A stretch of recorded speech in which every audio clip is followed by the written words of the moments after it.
Sebuah cerita yang diangkat dari kisah nyata yang terjadi di tahun 2001 di kota Yogyakarta. Channel ini hanya menyuguhkan semua kisah-kisah nyata yang pernah terjadi dan bukan rekayasa. Data, nama, dan tempat peristiwa kami samarkan demi kenyamanan bersama. Tahun 2001 merupakan tahun yang paling berkesan setelah saya menikah dan punya anak. Hal yang paling tidak pernah aku bayangkan telah menjadi suatu hal yang membuat aku menjadi percaya dengan hal-hal yang menyangkut dunia kasat mata. Tak terbesit sedikit pun aku berurusan dengan mereka yang tak pernah aku percayai seumur hidupku. Dimulai dari peristiwa aku menempati sebuah tempat kontrakan yang terbilang rumah tua. Konon rumah tersebut dihuni oleh pasangan suami istri, yang masa lalunya pun aku tidak tahu. Yang ku tahu hanya rumah tersebut dikelola oleh seorang yang dipercayakan saja. Pak Budi adalah nama yang biasa aku panggil saat aku mulai menempati rumah tua tersebut. Rumah berbakar besi yang sudah mulai karatan dan berbunyi saat aku tutup pintunya. Apalagi di malam hari yang kebetulan lingkungannya sangat sepi. Rumah tersebut berada di pinggir jalan kampung persis dengan ada pohon asam tua di depannya dan di pojokan ada batu besar yang konon sulit dipindahkan. Hari-hari di awal kami menempati rumah tersebut aman-aman saja tanpa ada musikan apapun. Namun lama-kelamaan ada hal-hal aneh yang mulai terjadi. Aku sering juga mendengar suara-suara kecil, namun kubiarkan saja dan aku anggap angin lalu. Dan terjadi hal-hal yang kuperkirakan sebelumnya. Anakku mulai sekolah di sekolah dasar yang tak begitu jauh dari rumah. Jalan yang begitu bersih dan rapi menuju ke sekolahan tersebut. Kegembiraan yang selama ini kami rasakan mulai terusik dari rentetan peristiwa kecil yang berubah menjadi peristiwa besar yang akhirnya terciptalah masalah yang rumit bagi keluarga kami. Malam kian mencekam saat anakku yang nomor 1 menjerit-jerit ketakutan saat melihat pojokan kamarnya sendiri. Jika sudah begitu, aku bopong ke kamarku untuk menenangkan hatinya, walaupun hanya sedikit mengurangi rasa ketakutan saja. Dia selalu menuding-nuding tak karuan dan mencercau dengan berbagai bahasa yang sama sekali aku tak mengerti. Aku pikir hanya rasa manja ingin tidur bersama kami, seperti kebiasaan sehari-hari begitu. Tetapi sesudah 7 hari telah berlalu, sikap anakku bertingkah seperti itu tak berubah sedikit pun. Malah sekarang semakin menjadi-jadi. Sebenarnya masih aku anggap wajar saja bahwa kelakuannya hanya sebagai daya khayal masa kanak-kanak anakku saja.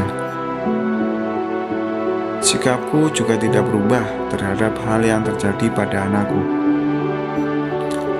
Saat aku bertemu dengan teman kantorku, aku ceritakan semua hal itu pada teman karibku. Dan ternyata teman sekantorku menyarankan aku untuk bertanya pada orang yang lebih tahu tentang hal-hal itu, ibaratnya paranormal atau sejenis itulah, tapi aku malu. Sebab aku pernah tidak suka dengan orang-orang yang berprofesi sebagai paranormal dan sejenisnya. Tetapi temanku mendorong aku terus-menerus sebagai solusi akhir untuk berpikir lebih bijaksana untuk menyelesaikan masalahku tersebut. Dia berkata bahwa orang tersebut bukanlah paranormal, tetapi dia tahu akan hal itu. Hal yang berkaitan dengan mistis atau sejenisnya.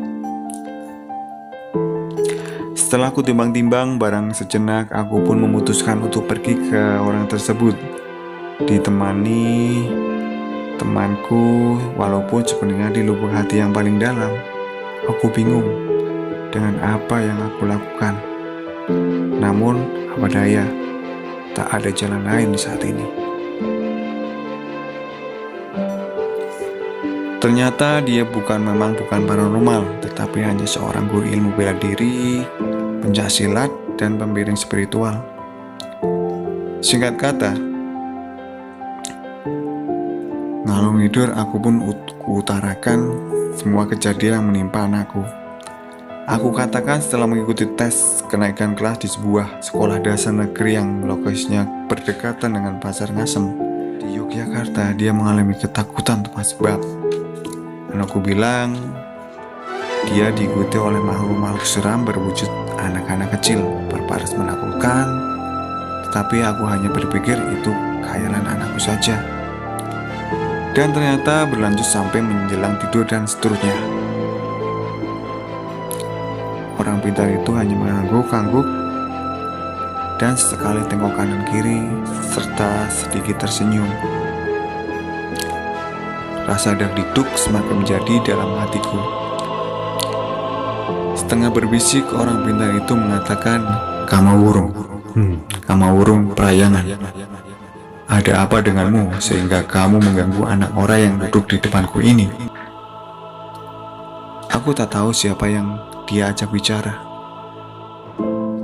Saya pikir dia mau berkata kepadaku, ternyata tidak. Saat orang pintar itu bolak-balik mengatakan kata-kata itu, serta mengangguk-angguk tanda tahu entah dengan siapa dia bicara, membuat bulu kuduku merinding. Aku tidak tahu mengapa hal itu terjadi, padahal aku tidak termasuk orang yang tidak percaya dengan hal tersebut. Apa mungkin hal ini terjadi padaku, pada anakku, darah dagingku sendiri? Bermenit-menit aku tatap wajah orang pintar itu yang hanya diam dan mengucapkan kata yang tak aku dengar jelas. Pulanglah mas, nanti aku kabari, pulanglah. Hanya kata itu yang terakhir dia katakan padaku. Aku pikir aku jauh-jauh dari Bantul ke Yogyakarta untuk bertemu dengan orang ini.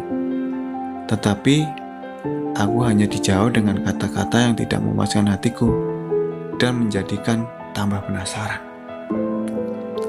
Aku hanya disuruh pulang.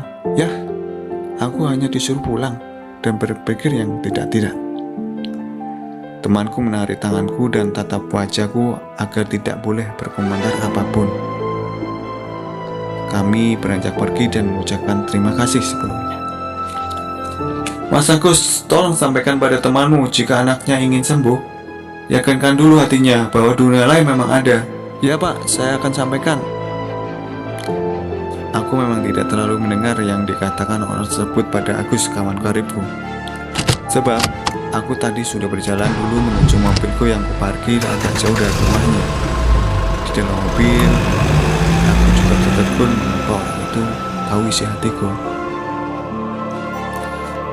Telepon rumah berdering keras tepat jam 21 malam. Di seberang sana ada suara seorang yang ternyata orang pintar yang aku datangi siang hari bersama temanku. Maaf malam-malam begini saya telepon Anda, dan tolong besok Anda siapkan gudangan dan jajanan pasar, serta kelapa hijau, telur ayam kampung, dan 1 butir untuk besok sore. Saya akan berkunjung ke rumah Anda bersama 3 orang murid saya. Saya pun mengiyakan tanda setuju. Lingkaran itu berisi 11 orang. Aku berserta istri dan anak-anakku. Anak yang pertama dan kedua, pembantu, rumah tangga, sopir, serta keponakan.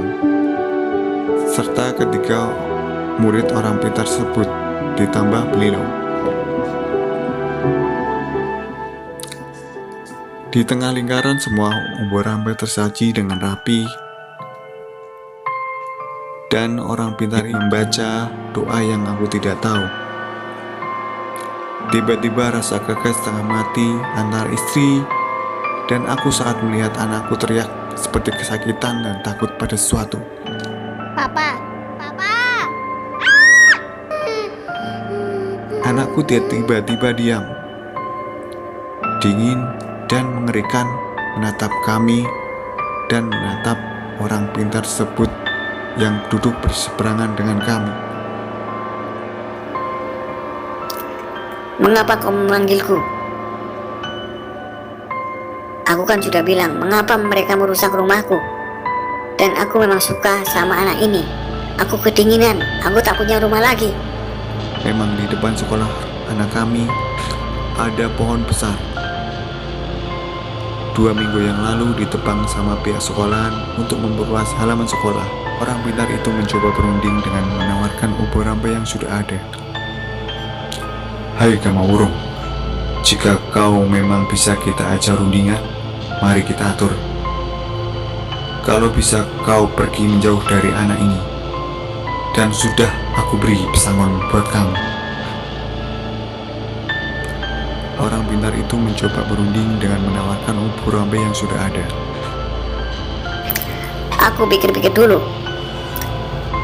Anakku kembali diam dan menengok kanan dan kiri, seakan akan minta persetujuan pada yang lain yang tidak bisa aku lihat saat itu. Aku ingin kau tak berpikir terlalu lama, sebab aku tidak punya waktu yang panjang. Dan jika ternyata kau tidak bisa aku ajak berunding, kita berunding dengan cara lain. Dan aku pikir perundingan yang kedua kau lebih akan menderita serta rugi.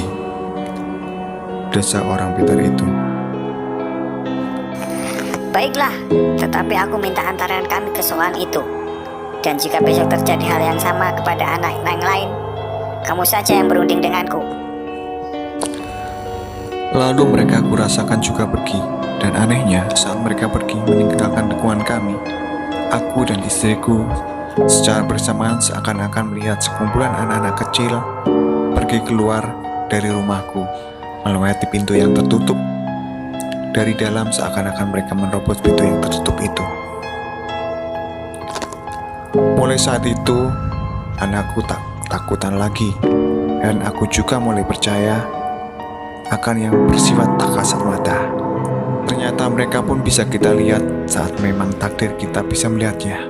Malam itu juga kami berlima mengantarkan orang itu ke sekolahan tersebut, dan saya menjadi bertambah yakin bahwa dunia lain memang ada, dan kini menjadi bagian hidup saya juga. Aku akan selalu ingat, Gamawurung juga memang ada. Kehidupan alam memang harus kita akui mengandung hal-hal yang tidak bisa kita pahami. Namun kita harus mengetahui agar kita selalu berlaku bijak dalam menentukan semua hal. Pengalaman ini biarlah menjadi cerita khususku hingga ajal mendatang. Yogyakarta memang indah dan menenangkan. Salam.